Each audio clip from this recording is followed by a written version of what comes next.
Kigali, mars 2025. Une déclaration choc de Paul Kagame fait trembler l'Afrique centrale. Cette fois-ci, le président rwandais s'attaque frontalement à Félix Tshisekedi, en remettant en cause son passé, sa crédibilité et même sa légitimité en tant que président de la République démocratique du Congo.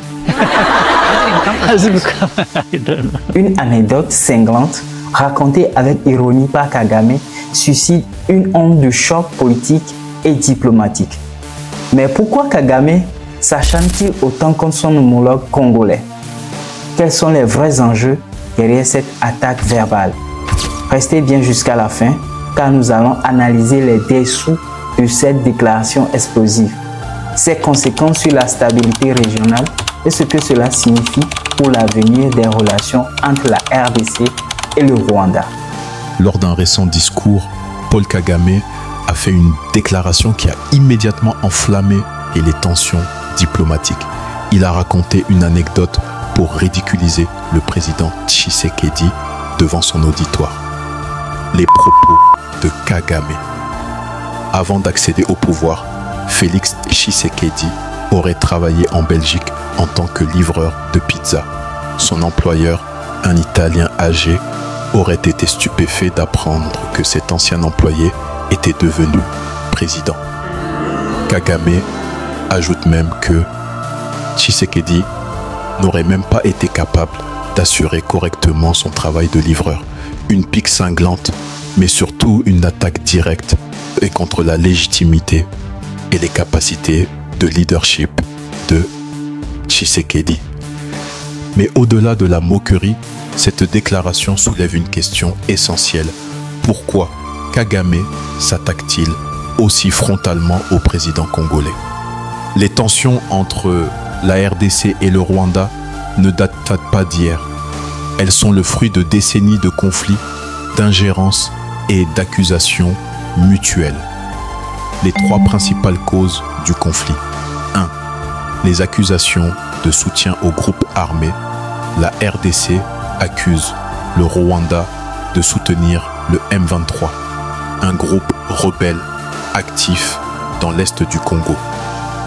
Kigali réplique en affirmant que Kinshasa héberge et soutient les FDLR, une milice hostile au régime rwandais.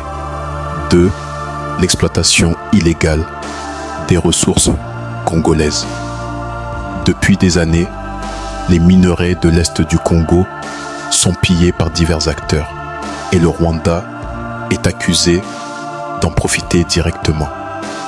L'or, le coltan et d'autres richesses minières alimentent une économie parallèle où plusieurs groupes armés tirent profit du chaos. 3. Une guerre d'influence en Afrique centrale. Tshisekedi et Paul Kagame ont deux visions opposées du leadership régional. La RDC cherche à renforcer son armée et son influence diplomatique, ce qui dérange le Rwanda, habitué à une position dominante dans la région.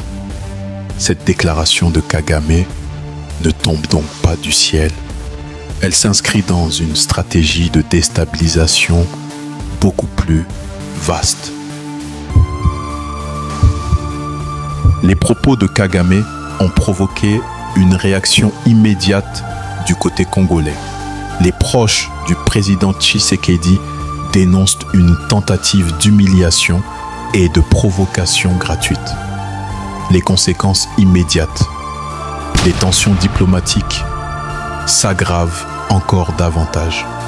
Kinshasa envisage de nouvelles sanctions économiques contre Kigali. Des manifestations anti-rwandaises éclatent en RDC dénonçant l'ingérence de Kagame. Mais au-delà de la politique, cette guerre des mots cache un enjeu bien plus grave, la stabilité de toute la région. Les tensions verbales entre dirigeants peuvent rapidement se transformer en actions militaires. Et dans l'est de la RDC, la situation est déjà extrêmement instable. 3 scénarios possibles. 1. Une montée des affrontements entre l'armée congolaise et le M23. 2.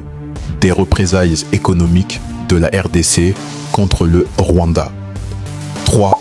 Une intervention de l'Union africaine pour calmer le jeu. Si la situation continue de dégénérer, la région pourrait basculer dans un nouveau cycle de violence avec des conséquences désastreuses pour les populations civiles. La communauté internationale a donc un rôle crucial à jouer pour éviter le pire. L'attaque verbale de Paul Kagame contre Félix Tshisekedi n'est pas anodine. Elle révèle des tensions profondes qui pourraient bien redéfinir l'équilibre politique en Afrique centrale. Mais cette guerre de mots pourrait-elle déboucher sur un véritable conflit diplomatique ou militaire? Kagame tente-t-il d'affaiblir Tshisekedi à l'approche des prochaines élections congolaises? Et surtout, que pense le peuple congolais de cette humiliation publique de leur président? Dites-nous en commentaire ce que vous en pensez. Paul Kagame a-t-il dépassé les limites? Ou bien est-ce Félix Tshisekedi qui doit prouver sa légitimité? Si vous avez aimé cette analyse, abonnez-vous et partagez cette vidéo pour que l'information circule. Merci, à bientôt. Vous devez savoir que ce n'est pas une question d'ego, une question d'orgueil ou d'arrogance lorsque nous refusons de parler directement avec le M23. D'abord, la première raison, c'est parce que le M23 a massacré des populations et a bombardé des camps de déplacés où il y avait des femmes et des enfants. Ils ont été massacrés. Donc pour nous, c'est un mouvement terroriste. Et on ne négocie pas, on ne discute pas avec les terroristes. La deuxième raison, c'est parce qu'il y a le processus de Nairobi. Le processus de Nairobi règle la question des groupes armés. Et donc, le M23 étant un groupe armé, il est logé à la même enseigne que tous les autres groupes armés évoluant en République démocratique du Congo, et il doit avoir le même traitement, donc il doit rentrer dans ce cadre. La troisième raison, c'est parce que le M23 est un mouvement, j'allais dire, qui est vide de contenu. C'est en fait un supplétif du Rwanda. Le M23 est une sorte de paravent que le Rwanda met, mais en réalité, derrière, c'est l'armée rwandaise et donc le Rwanda qui se bat. La preuve de ce que je dis, c'est que dans le processus de Luanda en Angola, nous avons discuté avec le Rwanda. Si le Rwanda n'avait rien à voir dans ce conflit, pourquoi est-ce qu'il répondait aux invitations du facilitateur pour discuter avec la République démocratique du Congo?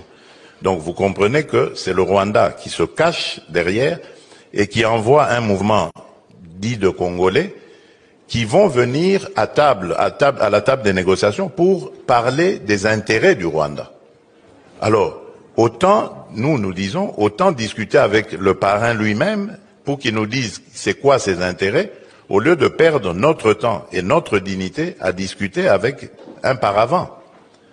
Donc voilà la raison pour laquelle nous le disons.